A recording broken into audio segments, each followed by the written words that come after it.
When you truly sit down and think about evolution, and you think about the world, and you think about all the plants and the variety of all the flowers made themselves more beautiful to attract honeybees so that they would draw them in to pollinate them, so they would land on them and give them a little bit of pollen from that flower over there. People don't know what's going on with the honeybee, but they're disappearing, and they don't know whether it's some sort of pandemic within the hives that might be an autoimmune deficiency, or whether they're being poisoned by different chemicals, but no one knows. It wasn't like the earth boom was covered in vegetation. It had to spread. Well, the honeybee helped spread this around the earth and at a tremendously increased rate. Because without that, most of our lands would still be barren today. So there was just a tremendous, and it would have taken evolution tremendously longer without the honeybee. And I think what people don't realize is bees really play a huge role in our lives. And then when they start disappearing, you don't realize that they pollinate our food and that they really play an important role, and they're disappearing.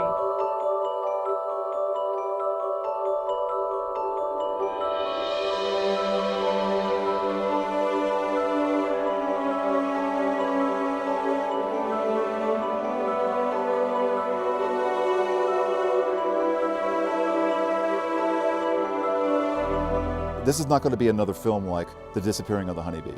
That was a very good movie, and it got people, interested in what the problem was. This movie I see as sort of like the solution.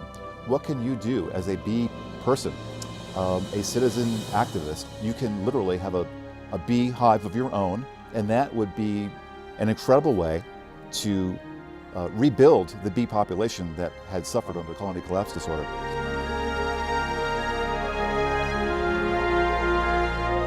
Let me put this in perspective for everyone. Right now in the commercial beekeeping industry, commercial beekeepers are opening their hives and 75% of them are dead. 1 out of every 3 bites off your plate is because of a honeybee.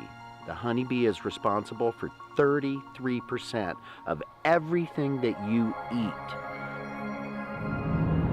Hi, I'm Leslie. I've got a dog, a cat, and 30,000 bees. The hardest part is getting rid of your fear of getting stung, I think.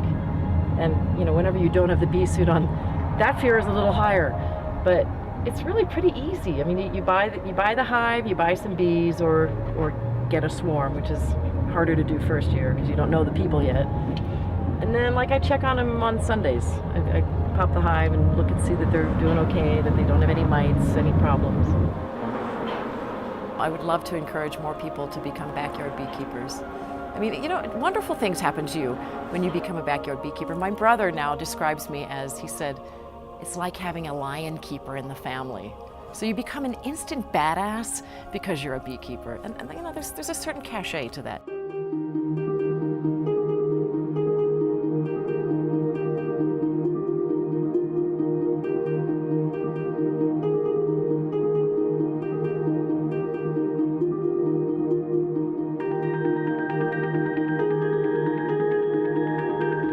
Here's that feral beehive. Yeah, Look at that. Oh my God. Comb just pouring It's out beautiful. of it. You can see bees sitting on the comb working it. Yeah. Whole outside soaked with honey. Look at that. Yeah. They have so much honey inside there. I'd like to know how big that cavity really is in there. Why don't you scramble up there and look and tell us? I'll throw you on my shoulders and just stick your arm in there. See how far it goes back. This beehive's been inside this little tiny cave up here for quite some time. They just have built combs so that it's pouring out of the hive. We can see bees on it, honey dripping around it. It's beautiful. Every time I come up here, I've just got to come up and take a look at it. It's awesome. Mother Nature at its best right there. Now, this is pretty wild. If somebody's going to get stung, it's going to happen now. The last time this happened, I wasn't suited up, Mr. Bill did it. And when he dumped those bees and came at me, it was something out of a horror movie because he was being followed by dozens of just pure white bees coming at him. And they're just mad as all get out. all right? So they're gonna sting. You need to pick your spot because you're gonna wanna run at some point because you're not gonna wanna hang around. Because when we come by you, these bees are gonna try to get you. Do you think these girls are mad now? Look at the sugar being pushed out by the force of their wings. Look at that. When I say these girls are gonna be mad, they don't wanna get married today. We got a little shotgun wedding going on right here in Englewood, Colorado. Things haven't changed all that much. All right, here comes Skippy out. Somebody should get that dog out of here. This is where I say, peace out, man, have fun. Where are you going? Because I ain't got no suit on. I'm out of here. Today, we're gathered at Mike Gallagher's house to marry this beautiful hive with this beautiful hive, whether they want to or not. The girls are about to exit the box. Holy shit. Oh my God, look at them pour out of there. Okay. Angry bees. Three things that keeps me passionate about the bees is this. This is what I want to do. This is how I want to pass it on. I want to remove bees from the walls of buildings and homes, and I want to take them to rescue sanctuaries. I want to make sure that no honeybee is killed. I want to make sure that they're removed from the home properly so the homeowner will not have a food product in his wall. And then I want to educate young people, old people, middle-aged people. I want to spread the word around the world.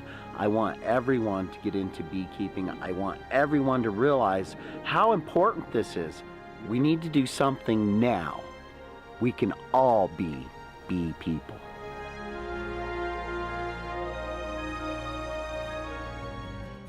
I think that what we're going to accomplish here with Bee People, the movie, is get the word out about the honeybee and the honeybee's relationship with 33% of our food supply. It's really serious.